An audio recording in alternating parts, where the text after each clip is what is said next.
Hello everyone, welcome back to my YouTube channel. और आज मैं आ गई हूँ आप सभी का favourite show Mr and Mrs Parshuram का आज का एपिसोड का रिव्यू लेकर।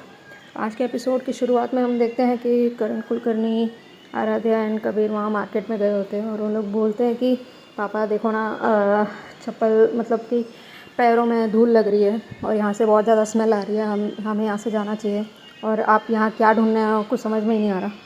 देन तभी वो एक सब्ज़ी वाले के पास जाता है जो बोलता रहता है कि भिंडी ले लो, जो भी उसके पास जो सब्जियां थी वो बोल रहा होता है। तो भिंडी सुनते ही करण कुलकर्णी उसके पास जाता है और वो पूछता है कि तुम्हारे पास भिंडी और मिर्ची है। तो वो कहता है कि हाँ साहब मेरे पास है। तो वो कहता है कि तुम मुझे ये बताओ कि यहाँ पर भिंडी लेने कौन कौन आया था सुबह से। मैं तुम्हें वक्त भी बता सकता हूँ कि कौन से वक्त, मतलब कि करीबन 1 घंटे के पहले तुम्हारे पास कोई आया था भिंडी और मिर्ची लेने के लिए। तो वो बोलता है देखो साहब, अभी धंधे का टाइम है, आप बस भिंडी और मिर्ची लो, मतलब जो आपको सब्ज़ी चाहिए वो लेके आप यहाँ से चले जाओ।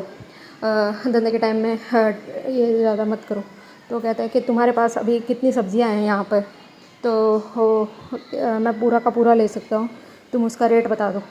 तो वो कहता है कि 6,000 की सब्ज़ियाँ हैं। तो वो कहता है कि सोच लो वो सारी बिक गई है। एंड अब मुझे ये बताओ कि यहाँ पे सुबह क्या हुआ था, यहाँ पर कोई मारपीट हो रही थी। तो वो कहता है कि हाँ हो रही थी। तो वो कहता है कि कौन था वो। तो वो कहता है कि यहाँ पर तो हर हर 2 दिन में ऐसी मारपीट होती है। तब तक वो बंदा वहाँ आता है जो शिव को मतलब आवाज़ दे के बुला रहा होता है। तो वो वहाँ पे आता है।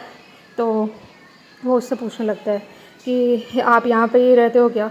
तो कहता है कि हाँ मैं सुबह से तो यहीं पे ही था। तो कहता है कि यहाँ पर किन लोगों के बीच में झगड़ा हुआ था। तो वो कहता है कि यहाँ पर एक इंसान का 3 गुंडों से झगड़ा हो रहा था। तो उससे पूछता है कि कौन है वो, नाम बताओ उनका, यहीं कहीं पास में रहता है क्या वो। तब शिव वहाँ बैठा होता है और वो उसे इशारा करता है कि तुम कुछ मत बोलो करके। एंड देन वो वहाँ से चला जाता है। वो कहता है कि नहीं मुझे उसका नाम नहीं पता। वो वहाँ से हड़बड़ा के चला जाता है। एंड फिर करण कुलकर्णी सब्ज़ी वाले से पूछता है कि तुम बताओ कौन है वो। तो वो बोलता है कि मुझे तो याद नहीं है, लेकिन पुलिस सब आई थी वहाँ पर, हम लोगों ने पुलिस को कॉल करके बुलाया था, इतना बड़ा झगड़ा हुआ था वहाँ पे। तो वो कहता है कि ठीक है, सुबह से कौन भिंडी लेके गया वो बताओ। तो वो कहता है कि सुबह से 2.5 किलो भिंडी बिकी है और एक बंदे ने आधा किलो लिया है और 2 लोगों ने 1-1 किलो लिया है। तो बोलता है 1-1 किलो किसने लिया, उनका नाम बताओ। तो बोलता है कि बाजू में गणेश भाई रहते उन्होंने और शिव भाई ने। तो वो बोलता है शिव प्रसाद देशमुख ही है ना नाम उसका। तो फिर शिव वहाँ बैठा होता है, वो इसको इशारा करता है कि मत बताना। एंड देन वो उसको बोलता है कि अब बताओगे कि नहीं तुम, वरना मैं क्या कर सकता हूँ तुम्हें पता भी नहीं है। तो शिव वहाँ से इशारा करता है, लेकिन वो सब्ज़ी वाला कुछ बोलने ही वाला होता है। तब तक वो शिव अपने हाथों में बंदूक लेके उसे इशारा करता है। तब फिर वो सब्ज़ी वाला घबरा जाता है, वो कुछ नहीं बोलता। तब करण कुलकर्णी उसके फ़ोन से उसका फ़ोटो दिखा रहा होता है शिव का, बट फिर भी वो डर के मारे उसने कुछ बताया नहीं। एंड देन उसने मनीष को कॉल किया और वो कहता है कि मुझे पता है यहाँ के पुलिस वालों से तुम्हारी बनती है और यहाँ पे तुम्हारे लोग पहचान वाले हैं पुलिस में, तो मुझे सारी डिटेल्स चाहिए। यहाँ पे शिव के घर के बाजू में जो चौल की मार्केट है वहाँ पे सुबह क्या झगड़ा हुआ था, कौन कौन लोग उस झगड़े में इन्वॉल्व थे, ये सारी डिटेल्स मुझे चाहिए, निकाल के दो। तो मनीष कहता है कि क्या हुआ। तो बोलता है कि मुझे एक शक मेरे सामने आया और मैं जानता हूँ ये 100% सही है। एंड फिर वहाँ राजा और कबीर बोल रहे होते हैं कि पापा यहाँ से चलो, आप प्लीज़ यहाँ से चलो, ये स्मेल सब हमसे लिया नहीं जा रहा। तो वो कहता है कि यही लाइफ की रियलिटी है, तुम बच्चे लोगों को कुछ समझ में नहीं आएगा। तो वो कहता है कि मुझे यकीन है कि शिव प्रसाद देशमुख ही था वो जो लड़ रहा था। आराध्या कहते हैं आपको कैसे पता, शिव तो मतलब एक डरपोक इंसान है जीजू। तो मैंने उन जैसा डरपोक कहीं देखा ही नहीं है। जब शिव वहाँ पे खड़ा रहता है तो वो स्माइल कर रहा होता है वहाँ पे। एंड देन फिर वो कहता है कि मुझे शक नहीं है, मुझे पूरा यकीन है कि वो शिव प्रसाद देशमुख ही है। एंड देन वो लोग वहाँ से चले जाते हैं। तब शिव वहाँ आता है और सब्ज़ी वाला उससे पूछता है कि भैया आप आपके हाथ में ये गन। तो वो कहता है कि मुंबई स्पेशल ब्रांच से हूँ मैं। तो फिर वो कहता है कि तुम कुछ मत कहना, अगर तुमने कुछ भी मतलब किसी के सामने भी मुंह खोला मैं तुम्हें उठा लूँगा और तुम्हारा ये धंधा पूरा चौपट हो जाएगा। तो वो कहता है कि मैं किसी से कुछ नहीं कहूँगा। और फिर वो उसको सल्यूट करता है शिव को और कहता है कि आप जैसे मतलब ऑफिसर हमारे मेरे दुकान में आए, ये मेरे लिए बहुत बड़ी बात है। तो शिव वहाँ स्माइल करके फिर वो वहाँ से चला जाता है। एंड देन दूसरी तरफ हम देखते हैं कि मनीष को उसकी वाइफ पूछती है कि किसका कॉल था, तो वो कहता है कि करण कुलकर्णी का कॉल था, हमारे समधी जी का कॉल था। तो वो कहते हैं क्या हुआ, तो वो बोलते हैं कि उनको एक शक है, और मुझे भी लगता है कि उनका जो शक है वो सही हो सकता है। उनको लगता है कि शिव प्रसाद देशमुख ही परशुराम है। तो वो कहती है कि ये क्या बोल रहे हो आप। एंड देन जब उसके बेटे लोग आते हैं तो उनको समझाता है कि क्या करना है। वो कहता है कि पुलिस स्टेशन जाना और उसके खिलाफ़ इन्वेस्टिगेशन करना। उसके बाजू वाली जो चौल की मार्केट है वहाँ पे जाके पूछताछ करना। आराध्या, कबीर और करण कुलकर्णी भी गए थे, तो उन लोग परेशान होते कि ऐसी चौल के मार्केट में वो क्यों जाते।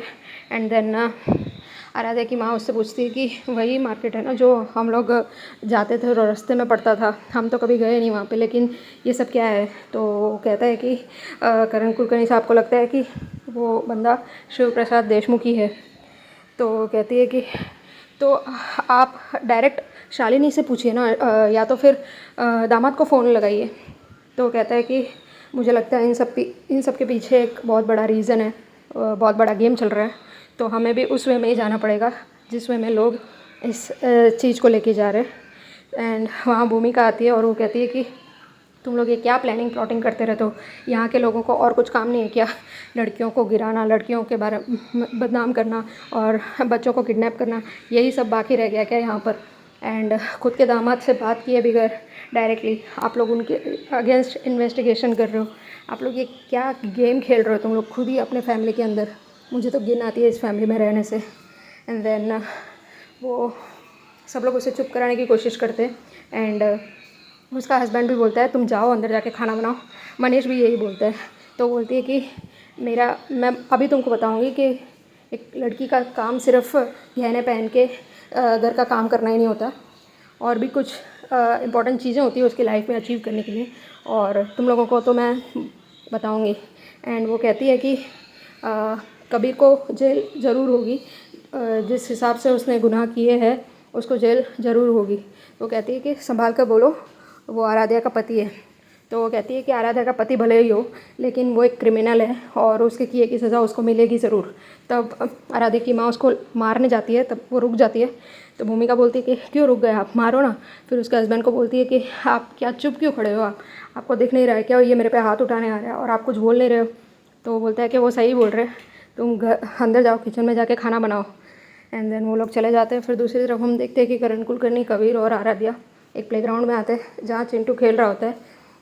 एंड वो लोग फुटबॉल खेल रहे होते हैं। तो करण कुलकर्णी जाके उस फुटबॉल पे पैर रख देता है। और आज के लिए बस इतना ही है, मिलते हैं नेक्स्ट वीडियो में। Thank you for watching. Channel पे नए हो तो सब्सक्राइब कर लीजिए।